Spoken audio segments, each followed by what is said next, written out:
Hello again, and welcome to the first milestone of this project. In this milestone, you'll propose a project and lay out the steps you plan to take to complete the analysis. To complete this analysis, you'll submit a proposal document that's a few pages long and includes the questions you're asking, your hypothesis, as a general description of your planned analysis workflow, as well as any data you'll acquire in order to conduct your analysis. Now, when I say you'll propose a project, it's not that you need it approved by anyone. Instead, this document is for you to ensure that you have a completable project. In writing each piece of the document, you'll do background research and reflection that will help you determine if your topic is viable before you waste time on analysis. This project is meant to portray a realistic process in GIS, and while you won't necessarily always produce a document like this, you will always want to answer the same questions before you begin an analysis.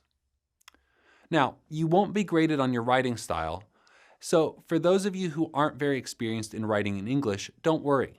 Instead, this is about the contents. Are you providing sufficient information to demonstrate that you can complete the project? Not just to the other students who review your assignments, but to yourself. You'll also create a shorter executive summary of the full analysis. The purpose of this is twofold. First, this is a very common practice both in business and research to provide a short summation of a longer proposal or report. Its purpose is usually to draw the reader in so they're excited about or at least interested in reading the full report.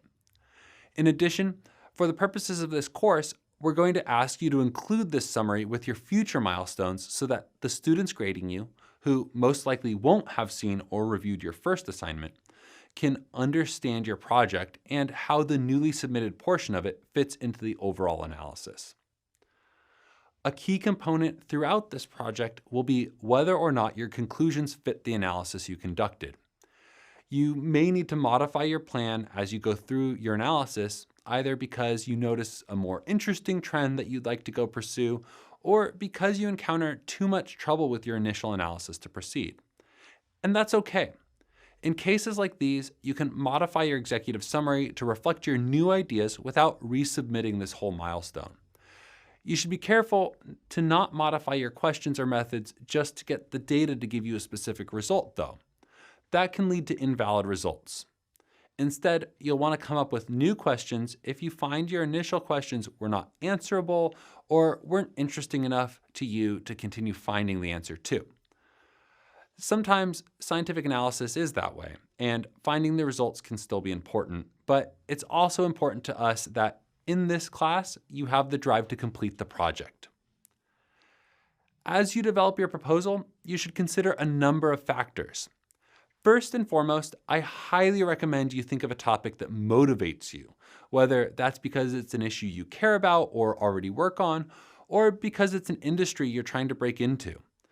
This project will feel easy and smooth if you're motivated to solve problems by a deep desire to know the answers. While considering your projects, you should also think about what kinds of analysis work you already know how to do. You can certainly incorporate tools and workflows that I haven't taught you or that you don't already know, but I recommend that the bulk of your spatial processing be with tools you're familiar with or that are similar in concept to ones you've used. This lets you have the confidence to know you're not in over your head, even if you're counting on learning a few new things during the course of your analysis. If you are able to incorporate some new tools or concepts into your analysis, that's a good thing though, so long as you're comfortable with it. This kind of continued learning is how you're going to become an advanced GIS user and how you'll stay current. We can't always find time for classes to stay up to date, but if you make sure you're learning every time you do your work, you'll keep progressing. Next, you should consider the data that's available for you to conduct your analysis.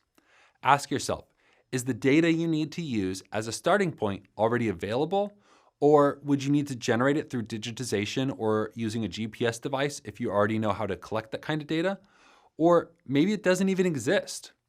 What about the other data you'd need to analyze that data?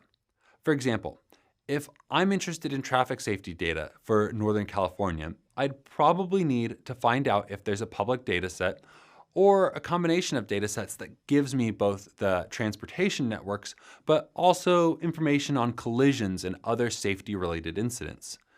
If I can't find that data, can I maybe use some sort of proxy for it, such as public health statistics that indicate the method of injury, so that I would know that it was a car accident? Don't give up too easily on a good idea. Just because data isn't available online doesn't mean it doesn't exist, though. Don't be afraid to call or email an agency or an organization you think might have the data or know who would and ask about it. See if they can refer you to someone who knows the details of the issue. There's much more data in the world than is shared online, and often the reason it's not already online is due to technology or time and not an unwillingness of the people who have it to share it with you. The final thing I want you to keep in mind as you develop your proposal is how long your analysis will take you. Time estimation is hard for most of us, and especially at the beginning of a project when we don't yet know the answer to those data availability questions, don't know if our first plan for how to process the data will work, or if we'll have to go to our longer backup plan, and maybe even encounter difficulties there. For a bit of perspective, to account for this variability, in my time estimates, I usually multiply my initial time estimate by a factor of 2 or 3, so I can make sure I have enough time to complete a project and set the scope of it appropriately. This project should take you longer than the final projects for the prior courses, but it's not designed to take over your life. For reference, we planned this project to consume about 6 to 8 weeks of time if you spent the same amount of time per week on this project as you did in the prior courses. So again, pick a project of significance, but keep the scope narrow enough and to a few specific questions that you can answer. In my previous example, my question wouldn't be, how safe are the area's highways? But instead something such as, is there any connection between the number of traffic accidents on a stretch of highway and the assessed condition of the roadway? That question maybe is easy to answer, maybe not. And maybe you'd have some related questions, but keep them all specific enough to help you know when you're done. Don't leave it open-ended. These courses have focused heavily on the natural sciences because that's what I can speak to best. But the methods you learned aren't limited to those areas. While each discipline may have more specific skills that you can learn than what is taught in these courses, you can still apply these skills as a GIS foundation. For example, if you work for a utility and have a network of pipes or cables, you might be interested in assessing the cost per customer served of each segment of pipe or cable. If you're a business analyst for the same utility, maybe you're interested in matching up demographic data from a census to your existing network to look for places to reach out to new potential customers. In this case, getting practice with Network Analyst, a specific extension in ArcGIS, will expand the possible analysis you can do, but isn't required in order to ask those kinds of questions and get answers. It all still comes back to geoprocessing, and I don't want you to rule out projects in your area of expertise just because we haven't focused on them yet in this specialization. If you're still stuck for an idea for a project, think about hobbies you have. Are you interested in analyzing the safety of your commute to work by car, bike, or transit like I just talked about? Do you want to assess the difficulty of hiking trails in a nearby park? Or maybe you're interested in a specific type of food or drink, say beer or wine, and you want to map your regional producers and run some sort of analysis using that data. You can also talk to a coworker or a friend about questions they've had about the world, or look at current events in the news or in publications related to your industry and see what questions come up in your head. One topic that's often in the news where I live is wildfire and trying to predict areas of severe risk during the late summer when vegetation's dry. Politics is constantly in the headlines as well, at least in the United States. And if you've heard the maxim that all politics is local, you'll be reminded that they are a geographic phenomenon. You could analyze attitudes or voting patterns and the demographic and geographic trends that contribute to them.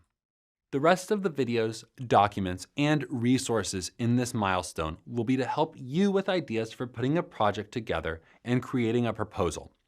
Once again, what you ultimately choose is entirely up to you, and it can even be something I've never spoken of in this specialization, so long as it's served by a geographic analysis.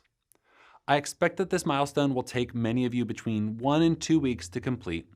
Take your time to find the right project that motivates you and do your research into whether your idea is completable, what data exists, and who else has done similar analysis work.